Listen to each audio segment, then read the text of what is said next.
পুঁই বিচি এভাবে রান্না করে খেয়ে দেখেন, মুখে স্বাদ লেগে থাকবে।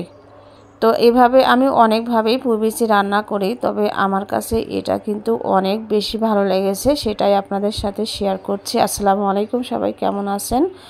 আশা করি ভালো আছেন। আলহামদুলিল্লাহ, আমরাও ভালো আছি। তো প্রথমে দেখতে পাচ্ছিলেন যে আমি পুঁই বিচিগুলো পরিষ্কার করে ধুয়ে নিয়েছি। এর মধ্যে আজকে আমি মাটির হাঁড়িতে রান্না করব, আর মাটির হাঁড়িতে রান্না করলে আমার মনে হয় খেতে আরও একটু বেশি ভালো লাগে।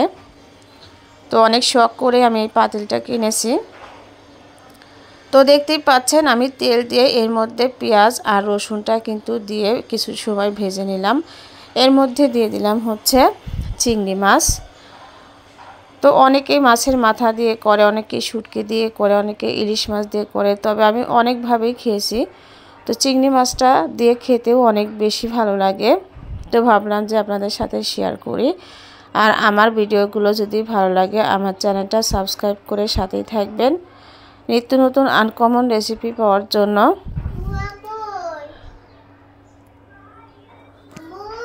বলতে বলতে আমি এখানে কাঁচামরিচ, তারপরে ধনিয়া গুঁড়ো, জিরা গুঁড়ো, মরিচ গুঁড়ো, হলুদ গুঁড়ো, স্বাদ মতো লবণ সব কিছুই কিন্তু দিয়ে দিয়েছি। দিয়ে আমি প্রথমেই মশলাগুলো একটু ভালো করে কষিয়ে নিব চিংড়ি মাছের সাথে। তো আমার কাছে একটুখানি ঝাল কম মনে হয়েছিল, পরে আমি একটুখানি ঝাল বেশি দিয়েছি। আর এখানে যে বিচিগুলো আমি পরিষ্কার করে ধুয়ে রেখে দিয়েছিলাম সেটা কিন্তু আমি এর মধ্যে দিয়ে দিলাম। তো এবারে আমি ভালো করে কষিয়ে নিচ্ছি চিংড়ি মাছের সাথে। তো বিচিটা কিন্তু রান্না করতে খুব বেশি সময় লাগে না, অল্প সময়ের মধ্যেই রান্না হয়ে যায়। আর যদিও পুঁই শাক আমার অনেক বেশি পছন্দ, যেহেতু পুঁই শাকের আর একটা অপশন হচ্ছে এই বিচিটা, যার কারণে আরও বেশি পছন্দ। তো কষানো হয়ে যাওয়ার পরে আমি এখানে দিয়ে দিলাম হচ্ছে কিছুটা পানি। খুব বেশি পানি কিন্তু আমি দেইনি, অল্প একটুখানি পানি দিয়েছি।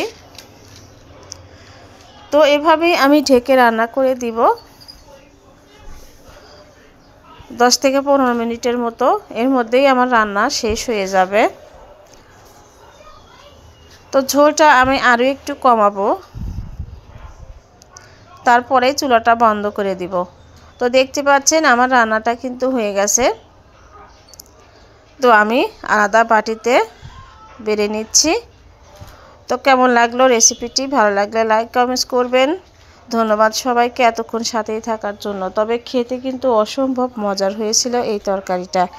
একবার হলে এভাবে ট্রাই করতে পারেন, তাহলেই বুঝতে পারবেন যে খেতে কতটা মজার। ধন্যবাদ সবাইকে।